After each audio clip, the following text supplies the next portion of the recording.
Hi, is everybody ready to hear about bicycles? Squeak, squeak. Okay, on that vein, trivia question. If anybody knows the answer to this, I'd appreciate it. What was the name of the person who sucker punched Wayne Gretzky in his first game in the NHL? And how many games did he play in his career after that? Okay, basically bicycles, transportation, fitness, and fun is our program today. And for the television crowd, this is the Washington County Public Affairs Forum. We meet at 11:45 at the Old Spaghetti Factory on 18925 Northwest Canasborough Drive. That's across from the Evergreen Movie Theaters. And the doors actually open at 10:30, with the first lunch serving at 11:30. The hour-long program begins at noon, is open to the public, and members only have the opportunity to question the speakers. And sometimes that's the most interesting part of the program. And we were founded in 1956, and this is a service of the members to get out public information to Washington County residents. And granted, this December and no one's really paying attention, we're still going to do it anyway. And we had our membership meeting that included Eric, Esther, Hal, Sigat last time. And Sig mentioned that we all agreed someone should bring a friend to each of the morning meetings, and we'd like to see how this is done. And we want programs, etc. But let me introduce who's going to be speaking here today. I think they've worked out their own way in which they're going to proceed. And if they haven't, well, they're going to have to, because I'm going to be a conscientious objector to the formal program. They can run it. Hal Ballard, who invited me to speak at the Rotary a week or so ago, is here. And he's of Transportation Solutions ByCycle. And George Harris of America's Wellness Sergeant is here, and Mike Manning of Fit Forever Wellness Studios. Unfortunately, Dick Scout got hold of me this morning and indicated that the illness prohibited him from being able to attend. So folks, do you have your little calendar, watches, or sundials with you? From this moment, you have exactly 35 minutes to 40 minutes to put in your program to allow questions. So who wants to go first? Well, sorry, Hal. No, that's okay. Sell it today, tomorrow. Oh, okay. You're up.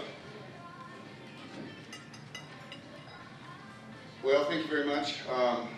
Sometimes you don't get to pick the options, but one of the things my speech teacher said when I was in college was be first in class, and then when you sit down, nobody remembers what you had to say anyway. So we'll see if that works today. My name is Hal Ballard, and I own my own business, Transportation Solutions ByCycle, and I provide education, advocacy, consulting, and litigation services. Closer to the mic. Okay, closer to the mic. All right. Anyway, and I've been living in Washington County since 1993. I lived on Allen Boulevard when I first moved out here from Portland, and I noticed almost immediately that the difference between the facilities, the support, the connectivity between Portland, not that I'm from Portland, but I lived there for a while, and Washington County. In fact, I equate Washington County with being in Portland's bike shadow. We are probably about maybe 15 to 20 years behind what Portland is doing now, and some of the things that Portland is doing now I would not encourage to happen out here. One of the things that I'm sure that you're all familiar with, for example, is the bike boxes. You've heard about them anyway, if you haven't encountered them. Well, in my personal opinion, as a vehicular cyclist, and believing in the premise that cyclists fare best when they act and are treated as drivers of vehicles, when I see a bike box, it tells me as a cyclist, I get to go to the head of the line. Who else gets that opportunity? Does anybody in a Prius? Or anybody in a, no, right? So it's an unfair advantage, but that's my personal opinion. It was designed to avoid one of the major conflicts that happen at intersections, which is what's called the right hook, where cars turn right in front of the cyclists. You've heard about Tracy Sparling, who was killed by a cement truck over in front of the Wonderland Ballroom, I think. And also Eric Gerolimek, who was coming down, I don't remember the road, interstate, and a cement truck cut him off too. Part of that is because of the design of the bike lane system. As I said, cyclists fare best when they act and are treated as drivers of vehicles. So the best practice for a cyclist when they come up into an intersection is to get out of the bike lane and to be part of the traffic. Because if I'm in your line of sight, I might hold you up for a few seconds while I get from 0 to 12 miles an hour, which is my average speed, and then I pull over. But I'm not out of your line of sight, so that if you're looking straight ahead and you're planning to turn and you've scoped it out, it might be that I'm just alongside you when you're making that turn. That's one of those unfortunate incidences. But intersections really are where most collisions occur. And that's one of the things I teach. When I conduct seminars throughout the country. And what we teach people to do is to work with the built environment. If there is a street that doesn't have bike lanes, and I'll stand out here and you can see this shirt, it says may use full lane, or may use full lane. Now a little sarcastic thing, can you get over it? Might be disconcerting to some folks, but it's just a reality. It's just a fact of it, and it's a best practice for me. I don't want to be in your way. I'll get out as soon as I can. I'll get out as soon as it's practicable. And every cyclist is that way. Bud and Mike are going to come up here in a little bit and talk to you about some of the fitness. And in my years as an advocate in Washington County, one of the things I did was serve on ROMAC, Rural Roads Operations Maintenance and Advisory Committee. You may have heard about it. The committee gives recommendations to the county on the conditions in the rural road system. And one of the things I asked when I was asked to serve was, don't ask me, please, to defend the bad behavior of bicyclists, and I won't ask you as the motorist to defend the bad behavior of motorists. I teach and I ride certain ways, like I said, but I ride like a particular operator. And again, it's not to take up anybody's room, block anybody's way. It's just the best place for you to be.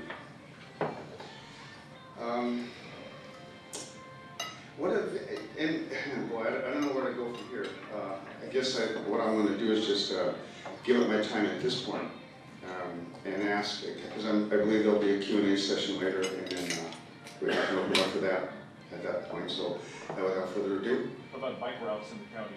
What about bike routes in the county? Mm-hmm. What do you mean by that? Transportation. Well, as far as transportation? Commuting routes. Well, one of the, bike routes, for me, I'm one of those cyclists that I'll go anywhere. As long as, in fact, the only place I'm afraid to ride in Washington, or in Oregon, is on, boy, if I could think of that, McLaughlin, and I can't think of the intersection. But it's a scary one. Belmont, no, not Belmont. It's further south, it's McLaughlin. But it's a scary, scary place. The intersection is 4 lanes wide, but it's also, the road is banked. So if you're coming from the side street onto it, it's very, very difficult to get across. But out here in Washington County, bike lanes are part of the system. The county has over 900 miles of rural roads that don't have bike lanes, will probably never have bike lanes, and I don't think they should have. The sight distance on most of those roads are adequate enough that the traffic traveling alongside of it should be able to see it well. There were 3 kids, I call them kids, they were in their 20s, killed a couple last year, hit a year ago this summer. There were 3 of them, and one of them was killed. The sad thing about it, I think the newspaper report said only one was wearing a helmet, and one had a reflector on the bicycle that you could see. And the driver of the vehicle said that I only looked down for a moment, and there they were. And he couldn't avoid, in his opinion, he couldn't avoid hitting them. But the sad thing about it for me was they were doing what they should be. They were in the road. They were not all over the place. The travel lane is 12 feet wide in that area where they were struck. And the sight distance that the driver had he not been looking down for a moment, he'd have seen them in plenty of time. Of the 8 people, 9 people that have been killed in Washington County since 2005 while riding their bicycles. Every one of them was doing what they should. On the other hand, as I mentioned earlier, I provide litigation services. I provide expert testimony in cases involving cars and bikes, bikes and bikes, pets and bikes. I even have one single vehicle collision. A guy was riding on a bike lane in Portland, and a woman had pulled across the sidewalk, put her nose into the bike lane so she could merge with traffic, but the light changed so she couldn't go. And this cyclist came up on the bike lane, and he went around her, up into the driveway, onto the property, to come back out and go around her. When he went around her, it was a car wash place. When he went around her, he hit the water, went down. He's suing the car wash place. In my expert opinion, had he stayed where he was, waited a moment, put his foot down for that woman to clear the intersection, he would not have received the injuries that he did. So that's that other part of what I said earlier. Cyclists are best when they act and are treated as drivers of vehicles. So that's what I do. When I'm in the travel lane, whether it's the bike lane, whether it's the right lane, whether I'm working across the lanes to make a left turn, I'm going to let you know what I'm doing. When we're driving our cars, we turn on our turn signals, right? If you see this, what does that mean? I'm turning left? How about that one? No. And when you do this, what's that? Stop. Right. So I'm communicating to you. So you might think I'm taking too much time. But at least I'm letting you know what I'm doing, and I'll get out of your way as soon as I can. And that's the way 99, 44, 100% of us do. I may even say the 99%, just to keep it in political context. There is that 1% that no matter what, in fact, I quit trying to correct bicyclist behavior myself while I'm on the road, because I get flipped off or ignored, and people are going to do it anyway. Anyway, I hope I gave you enough information. And I'm going to turn it over to Mike, but at this point, thank you.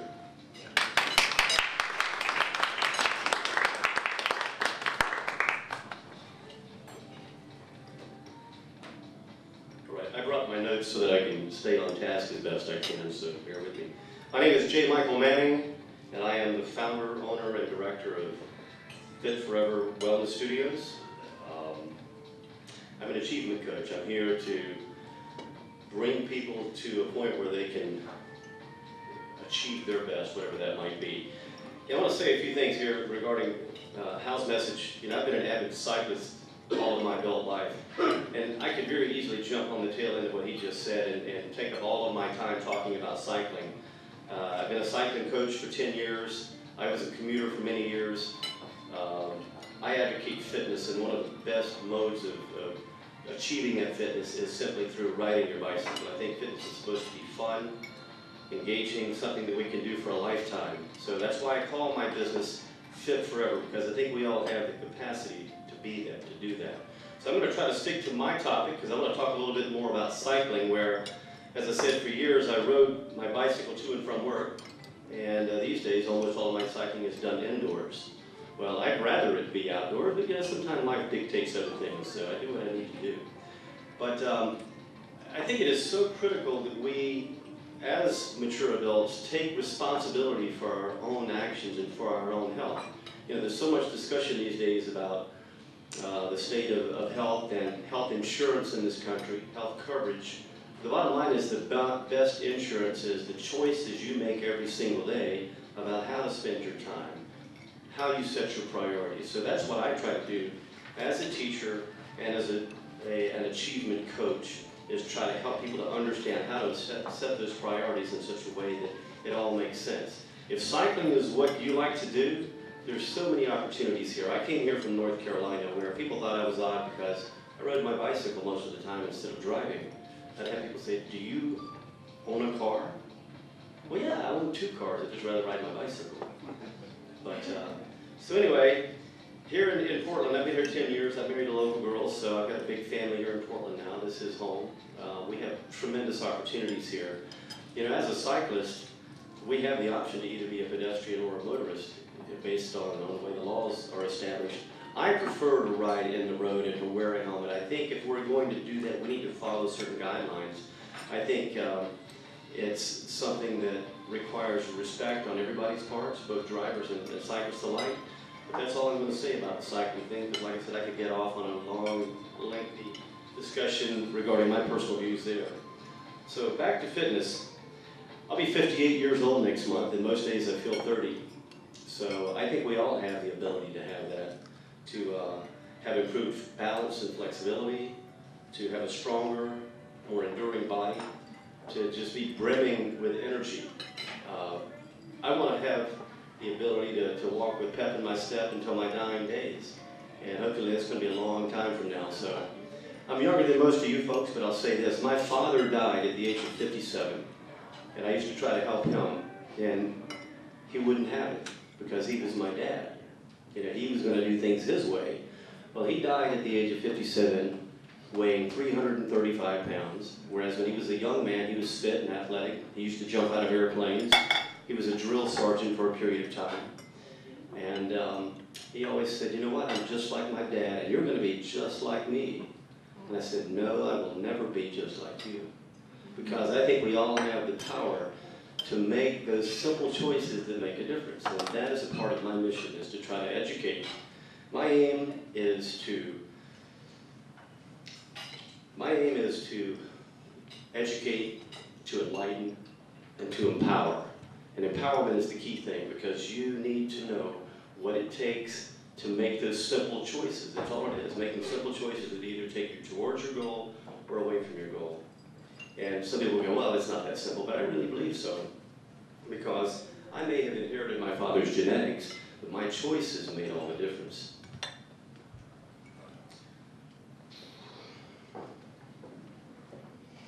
Let's take a look at the current situation of senior health today. Current statistics show that, keep this in mind, the number 30. 30 is repeated over and over. Like I said, you know, I feel like I'm 30 most days. Most adults between the ages of 45 and 74 do not exercise on a regular basis. Only 30%. Current statistics show that 30% of adults in America exercise on a regular basis. And I would contend as a fitness coach that they don't exercise enough. In fact, 30% isn't enough. And what most people call exercise isn't enough. We used to live in a physical culture where people did things on a regular basis where they didn't have to think about exercise. And granted, you know, we are a product of our environment, and many of us don't have that opportunity because we have jobs where we sit all day. We may be talking on the phone, and maybe as vigorous as we get is a heated conversation. But you know, you need to get up and get out and do something. And that's what it's really all about. And Dr. Budd's going to talk about that. I'm a real cycling advocate. I've helped Dr. Budd on a number of his projects here in Washington County, and I will continue to do so. But I've got my own personal mission now to try to educate the masses, the many thousands of senior adults that can use the knowledge that I've got that is at your fingertips if you just know how to use it and you're willing to make some choices, make some simple changes in your life. 30% of Americans aged 45 to 64 exercise routinely. When you get above that age, 65 and up, people start to have a little awareness of their mortality, so that number jumps to 32%. So, still not making some major progress there. You know, talk about health insurance. I buy my own health insurance, and every 6 months, the cost goes up and up and up. Every 6 months. You know, they don't consider the fact that I'm a very healthy 58-year-old. They go, you know, you're in an age group where everybody's unhealthy, so I have to pay the penalty. Okay? Well, I don't look at it like I'm going to try to change the world so I don't have to pay any more insurance, because that's just the way things are, and that will continue to be that way, probably well beyond my age of eligibility for Medicare. But I still believe that we can all live happier, healthier lives. We all have the option here in America to pursue health, wealth, and happiness. Well, I'm here to help you gain two of those. That's health and happiness. You know, I heard something once that I haven't forgotten either. Too many Americans spend their entire adult lives seeking wealth, and they lose their health in the process. And when they finally reach that point, then they spend all of their wealth trying to regain their health. Where is the logic in that? My health is my important most important asset. It always has been and always will be. So happiness comes from that as well. Statistics show that, let's talk about those benefits. We know that exercise helps us to perform our daily tasks better. With improved flexibility, improved movement, stronger bodies. It's what I call functional fitness. It's what I preach. It's what I practice at my studios. Functional fitness means it's going to enable you to perform your daily tasks better. Whether it's carrying the garbage out, mowing the grass, or you want to go climb Mount Everest. It's functional if it applies to your daily life. And it's not like what we do in the major gyms that you see going in. You see all these sophisticated collections of equipment which are designed to isolate muscles. All it does is confuse. You know, this is about using your entire body in a systematic fashion where you're using all the muscles to produce a movement pattern. It might be shooting a basketball. It might be riding a bicycle. People always ask me about my experiences in the gym business, and I say, well, you know, you really have a misconception. This isn't a world of glamour and beauty. You know, what's what you might call glamour fit, because, you know, a lot of the, especially the younger women, are made to think that they need to wear the latest outfit, and they show up at the gym in makeup, and they don't want to work too hard because they're going to sweat. Well, I had a mentor years ago who actually was the first director of the President's Council on Fitness. He called it glamour fit. What we really want to do is we want to educate people how to take themselves from where they are right now to where they want to be, simply by making those simple choices on a day-to-day basis. So it's about understanding what you need, and don't worry about what other people think. I've had people say, oh, gosh, people are looking at me. I'm a little self-conscious. I'm like, you know what? They're looking at themselves in the mirror. That's what they're doing. They're not paying attention to you. So we don't do that in my business. What I do is I want to take you to a place where if it's cycling, if it's walking, if it's hiking, you need to be able to do those things on a regular basis. Now, I do know that as we get older, we begin to lose the ability to just hop on the bike and go like you could when you were 15 or 30. So that's why I really focus more on the indoor aspects now, helping with flexibility and balance. Movements that are designed to improve your ability to just move through life. I want you to be able to glide smoothly, gracefully, move forward. So not only do we help you find an inner athlete at Fit Forever, we're going to provide you with a motivating atmosphere where you will experience exercise in a new and exciting way. We do one-on-one training. We do semi-private training, no more than 4 at one time. There's a social aspect to that. We know from studies that just the socialization from group exercise helps to combat anxiety and stress, big killers in our society. And we're all stressed. We have so much going on. That's why I ride my bicycle. It's great stress relief, especially if I can get out in the country and get away from traffic. But not everybody has that option. But if you can go to the gym, do some stretching, do some breathing, do some fundamental things that make you feel good, it's going to make a huge difference in the way you think. We know that it enhances brain activity. We used to think that the central nervous system stopped developing early in life. We now know that the central nervous system continues to grow and develop as we get older and older, particularly if we engage in physical tasks that are challenging and we engage in things that engage the brain in a thinking process that is challenging. Crossword puzzles, things of that nature. So if you will engage in a regular course of activity that forces you to learn something, your brain is going to create a new neural pathway to make it more efficient. Take dance lessons, for example. You know, that's something I think we all inherently like to dance. If we don't, it's because we never could. But I think deep down inside, if you're one of those people you wish you could, it's never too late. Fit Forever. It's never too early in life, but it's certainly never too late. And time again, evidence has shown that you can take an old person who's been a couch potato for all of their life, and you can turn that person around. I would venture to say that 70% of my clients are over the age of 70. I take them from where they are and I move them down the road so that they begin to feel younger and younger as we move forward. So let me just leave you with that. Like I said, at Fit Forever, I'm actually located down in Northwest Portland. I live over here on the west side. I do all of my cycling over here. I've been involved in a number of programs here, but my studio is down near Montgomery Park. It's a real easy drive right off the freeway. I can be there in 15 minutes from here. to come in. It's by appointment only, but if you're interested, I've handed out cards. I think everybody got one of those little 3x5 cards. Consultations are free, and if you have any interest, please contact me. Thank you.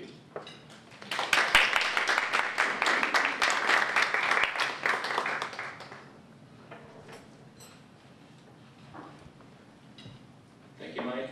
Appreciate it. Again, my name's Dr. Bud, a name my 200 Conway truck drivers gave me 4 years ago when I became their wellness coach.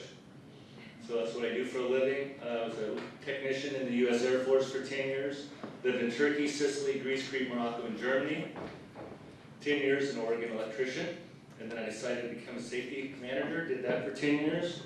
In the last 4.5 years, it's been my goal to prevent injuries. So again, I'm a contractor for Conway Freight as a wellness coach in Clackamas, what I do for a living. But that's what I do for a living. What I do for fun is what I'm going to talk about. I've been the City of Hillsborough Kids biking coach since 2005. I started the kids biking program.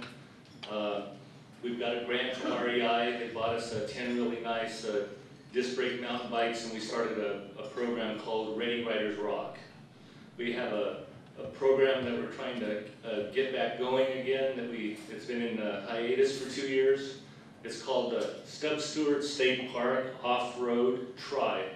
Kids Hike, Bike, and Dash. And basically we got 3.5-year-old kids biking, running, and hiking up at Stubbs Stewart State Park. Sig's been there to witness it firsthand. Mike shows up and helps stretch the kids out, so I want to go ahead and play a video for you if we've got it ready to go.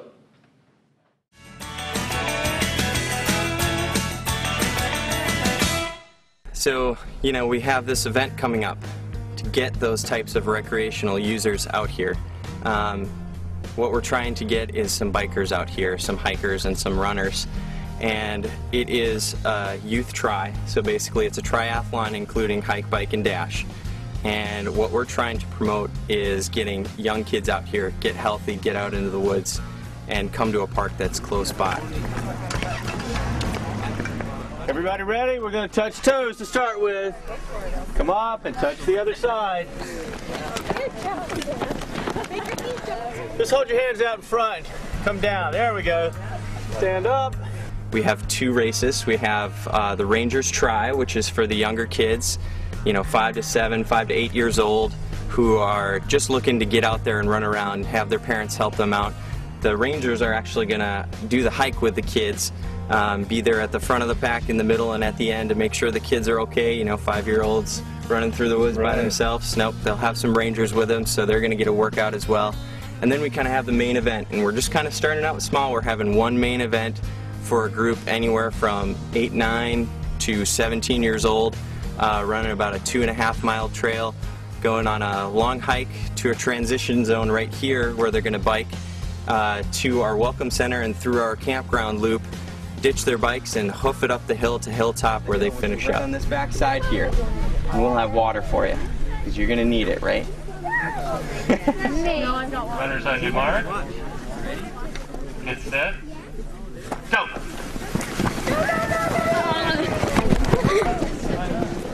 On your mark. Get set. Go! All right, ready? It's a hike. Remember, it's a hike.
I was a wellness coach at a trucking terminal, and I had a gentleman say that he was losing some weight and was tired of being sick and tired all the time, and he lost 15 pounds, and I challenged him to do a triathlon, Trucker John, and here we are in our 4th year, and it really changes a lot of these people's lives. They get a bike, they start biking with their family, and the ripple effect of just getting one person off the couch is amazing.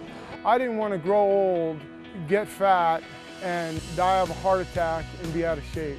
Working out makes me feel energetic. I feel excited about life. And it has saved my life. It's dropped my blood pressure, my heart rate's gone down, my cholesterol's gone into good levels of being healthy now, so I feel great. I came a long ways. I couldn't hardly get up the stairs at work, and now I'm doing full triathlons. Dr. Bud's inspired me to start working out and getting in shape and stuff, so it's time to do something. Time to do something for her. She's only 3 years old, I gotta be here for her. The average trucker lives 7 years less than the average person. So the goal here is to get these people to find something active they can do, get excited about it, and it becomes part of their life. After a hard day's work, I will go home and rest, and then I like to work out early in the morning, and I usually do a run or a bike, or sometimes I mix it up a little bit. When we heard about Truckers for Triathletes, we thought this was a great opportunity for Pilot to sponsor these athletes in their goal to be more fit, more well, to increase their quality of life, to increase their longevity of living. And we just thought this was a great opportunity for Pilot to be involved, to promote wellness in the truck stop industry. I didn't know you had big guns like that. I didn't know your guns. Wow, Jenkins. Feeling pretty good today. Ready to get in the water and swim my mile. Team relay with Dr. Bud and Rev 3. On a beautiful sunny day, you can't beat that. The swim is always the hardest. That's why I think people don't want to do it. If it wasn't for the swim, it'd be easy. So what, did you draw the short straw or what? Yeah, pretty much. I don't want to get wet.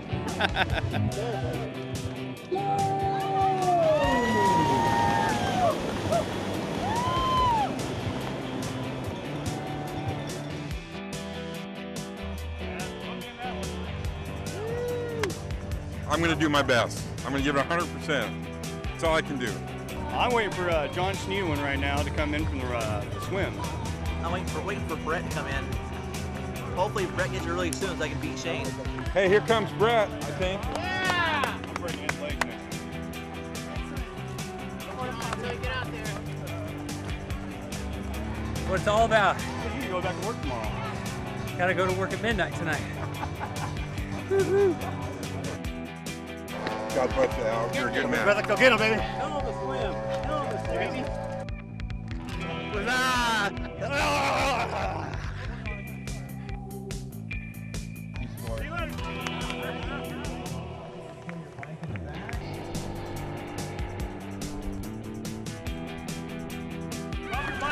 Take your band off. Take your You're awesome, man. Woohoo! All yours. Go get Good him. luck, Jay. Go get him. Go kill it. Man, you kicked it. You are an athlete, man. Holy smokes. Told you, he's a competitor right there. He is. Boy.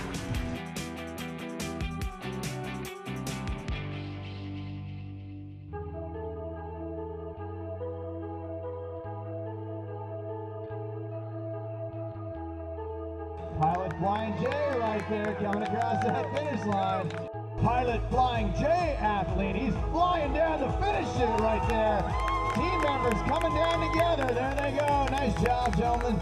Crossing the finish line of doing a triathlon is probably the most exhilarating, exciting things to swim, bike, run.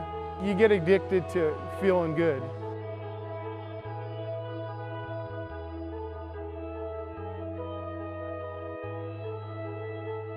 Speak to another truck driver that's done a triathlon and see how they did it, but it's definitely doable.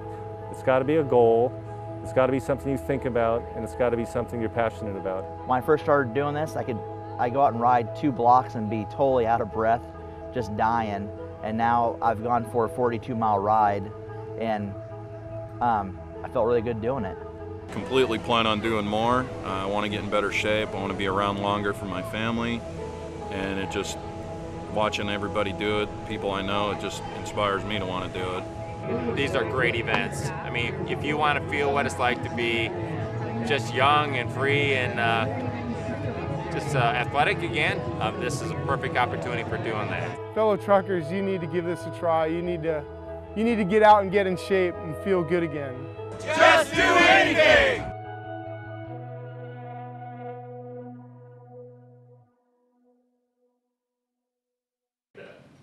So pretty much that's what I wanted to talk to you about. There's other events that happen up at Stubb Stewart State Park. It's amazing. Has anybody had a chance to hike up at Stubb Stewart State Park yet? Does anybody in here know that there's a whole phase 2 of Stubb Stewart happening? They're putting in a whole other set of cabins. They bought a Northwest Trail Alliance, bought a West Side Trail Foundation, got a grant from, I believe it was Washington County, the tourism committee, and they bought a $50,000 trail digging device that actually cuts trails. So they have actually a downhill park now, where you actually come downhill the whole, go over ladders and over logs and things like that. And then there's National Trails Day is another beautiful day up there. So Stubb Stewart State Park is an amazing park. It doesn't have a big river or a lake like a lot of different state parks, but it has a lot to offer to the hiking, biking, and horse riders as well. So I think that's pretty much all I have. I live here in Hillsboro. I've been here since 1990. Moved up here from Eugene. 10 years in the Air Force, and love the Washington County.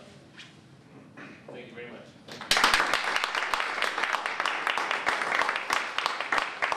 There's still a lot of time left. I'll take the opportunity to introduce next week's program before we get questions. But next week we've got a program on corrections. And we're having John Foote, DA Washington, Clackamas County, and another panel member from Multnomah County. And the corrections program is based upon findings that the budget for corrections has gone from $450 million in 1995 biennium to $1.8 billion in the last biennium.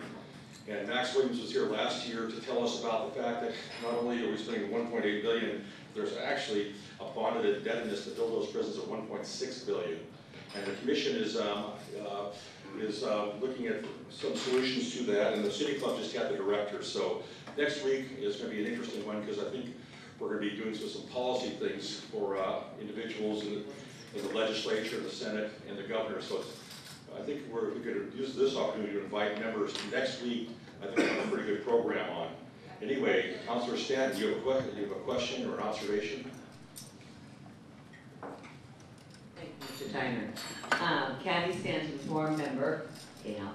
My question has to do with a higher view, 50,000-foot level for those of us here today. If you could speak to it, I know Hal can, only because I've known Mr. Ballard for a while, on funding sources through the state, and well, through Metro and Washington County and cities in dedicating funds for biped, for the health, for the multimodal.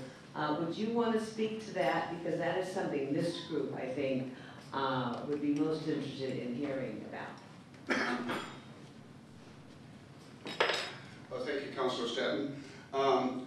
I guess funding has become tricky, as we all know, and it's probably going to get trickier than it has been up to this point. One of the things that's happening with the money is that states are getting more say in how it's spent.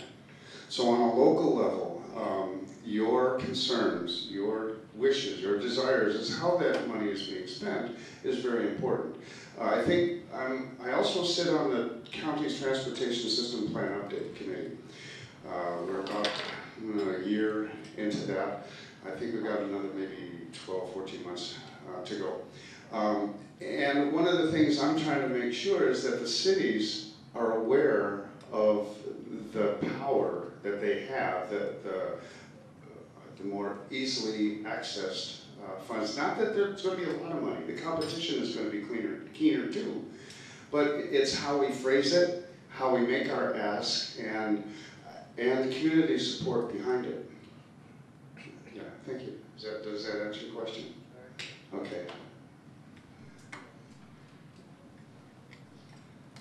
Chris Leslie, board member. This was, in a sense, a question that how can you not fund your own bike trails? Don't you have marathons for charities, things like this, and bike trails? Instead of asking the taxpayers for all this, show your power by raising some money for yourselves to dedicate to bike trails. Well, I would say, being former head of a nonprofit myself, the money that we raise is going to needy families, people who need it, more than programs. With the Washco BTC, 90 cents of every dollar that we raise goes back into our programs. So that leaves 10 cents for staff and administration. That's not very much money at all. It would defeat our purpose to give that money back to the government to do that. So we could have. Yes, sir. Go ahead, Fred. No. Well, I didn't think you'd be giving it to the government. You'd be buying your own bike trails, so you wouldn't be bothering the driving public. Well, how about, Fred? How about you pay for the roads? You fund, in other words, taxes on our use. Yes, sir. I do too. I pay property taxes. I pay income taxes. I pay gas tax. I pay licensed vehicle registration and insurance. I pay the same things that you do, sir. But raising money for charity is one of your great... Charity, yes, sir. It's for people in need. People who have needs other than a trail. That's why we do it. Then why does the public have to pay for the trails if you won't pay for it yourself? The public pays for parks. The public pays for roads. The public pays for sidewalks. Usually do pedestrians have to raise money? Do pedestrians have to raise money to build the sidewalks? We have to protect our rights. Well, so do I, sir. I have a right to the roadway. I pay taxes to use that roadway. I pay taxes to walk on trails. I pay taxes to ride my bike on trails. You get runner high, like a bike high? I'm sorry, say that again? Do you have a runner's high when you ride bikes, like bike high? No, I have a bike high. My 13-year-old rides my bike. It's that enthusiasm. So I'm sure I'll never be able to answer your question, but thank you for it. No problem. Hi, my name is Bill Kroger. I'm a forum member. Thanks for coming out in your program today. A few years back, a friend of mine was at an organized bike ride and got killed, got struck by a car and was killed. His name was Tim O'Donnell. I know Tim. Yep, and he, the person that killed him was a woman that didn't have a driver's license. She was from out of state. Her sister had leased a car for her, and there may have been a possibility that she was in drugs, but there was no requirement to test her at the time. And she got off with a $2,000 fine. So anyway, the reason I'm bringing this up is that I know there was a big push in the legislature to try to toughen up the laws, and I was kind of wondering if you knew about that and if you could maybe give a little update on the laws. Well, certainly. The last legislative session emboldened the what's called the vulnerable user law, and it was one unfortunate aspect of it is that some of the pedestrian issues were folded into it, so it's kind of confusing. But going into this next legislative session, I'm working with the Bicycle Transportation Alliance, which is the regional nonprofit that addresses some of those advocacy issues, especially down in Salem Forest.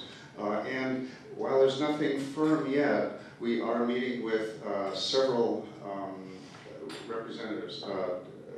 Tobias Reed is one of them, to try to bring something that will, again, it's education, it's awareness, and I've found in my 12 years of being a coach, the hardest thing to do is convince an adult they need to learn how to ride a bike. But every adult who's attended my classes, whether it's a 4-hour session or an all-day session, 8 to 9 hours, everybody gets something out of it. So well, it's what? I guess the legislative session is coming up soon. So in fact, we have a meeting soon to kind of formulate what we're going to do with regard to that, and we appreciate any input that you have. Any other questions? questions? Yes, Councilor Stanton. You have time, right? We got time. Thank you. Since we have time, Bill mentioned Tim O'Donnell. I want to talk about the word you didn't use, which is vehicular manslaughter or vehicular homicide. We don't have that on the books in Oregon. Do you have information on how many other states do? No, I'm sorry, I don't have that. I know most do. Most do. Oregon is in the minority on that. We tried to get a bill passed, the Washington VTC did, 2 legislative sessions ago, and out of that came the vulnerable users law, but that would not have established criminal sanctions. And that's one of the things we wanted to do is have that kind of standard, that more higher level of prosecution of sanction, so that people would, it's not that I want bikes to be treated any better, it's just we are more vulnerable. And sometimes our movement, like a car at 40 miles an hour has what's called a shy distance. It'll move sideways 2 feet. A bicycle at about 12 miles an hour has that same amount. So I can be riding straight down the road and it might be a gust of wind and all of a sudden I'm 2 feet over. So one of the things that we need to do is just, I think the best thing we could do for this generation, generations to come, is to make bicycle education a requirement in class. Not just for people's safety, but for their health. Obesity is the #1 epidemic among children. Am I correct in that, guys? Because they don't do anything. This is now the primary digit. Used to be this one. Remember this is the index finger? It's becoming this quickly. And this is the greatest activity a lot of them get. And it's very sad. So I think that, yeah, that's one of the things that we should try to do. So my question then is, will there be a push in this next legislative session? And is there somewhere with those of us who think it would be appropriate for the state of Oregon to have vehicular manslaughter, let alone vehicular homicide, to be able to weigh in and give our support to such legislation? Yeah, especially if we look at all users, not just cyclists, other road users, other drivers of cars. Because people, through their no fault of their own, when they're doing the right thing, like those cyclists I was talking about, there was no sanction. Somebody mentioned about Tim O'Donnell. The article in the paper said the last thing Tim O'Donnell did in life was signal a left turn. That got me. He was doing what he should. But the person driving the car wasn't supposed to, but she was also not smart enough to know what she was supposed to do. So yes, we're going to get on that right away. I think it should be part of Oregon law. Thank you. Thank you. I would like to thank our presenters. The interesting thing is 2 observations. First, I wasn't quite sure how bicycles would be controversial, but there it was. But with our corrections program, there's only been one program where anybody's tried to reduce the penalties for an offense, and that was the marijuana folks. And that's sort of the problems that we're dealing with the system as a whole, because in the corrections program, we'll talk about that, the easiest way to get reelected is to criminalize something in the next legislative session. As a matter of fact, just recently, on personal notes, I'll give a little more, about 10 years ago, about 8 Class A misdemeanors were raised up to felonies to make enforcement more certain. Unfortunately, of course, when they all went up to felonies, that de-emphasized all the other ones that had to be recriminalized with mandatory payments. So every session that we've had in the last, since I've been a lawyer, we've come down and increased the penalties and made new things. When I started out, the criminal code was that big, and all lawyers used to carry it in their briefcases. The criminal code is that big now, and no one can carry it in their briefcases. So in any event, come next week, bring your friends. It's the singular engagement of the state, along with PERS and the property tax and sales tax issues, is how you reduce or in some way ameliorate the $1.8 billion, essentially a quadrupling in less than a decade and change of the prison's budget. But not only that, one of the reasons why there is no more bonded indebtedness, according to Treasurer Wheeler when he was here, is the $1.6 billion in bonded indebtedness for prisons in the last 10, 15 years. So be here. This is the start of the debate. It's going to come through the legislature. And again, we are the Public Affairs Forum, and you can come here personally. You can ask a question if you're a member. We'll be meeting next week, and that will be, the doors open at 10:30. The programs begin at noon. We have 58 minutes on the program. If you don't mind asking questions off the television, you can ask them until the speakers leave or the goodwill fades. But again, we are, since 1956, a common meeting place for the interchange of ideas and to stimulate thinking on civic matters, business, science, and the arts and education. I thank the speakers for preparing for the Bikes Forum. I didn't expect to see too much controversy, but what the heck, huh? Thank you.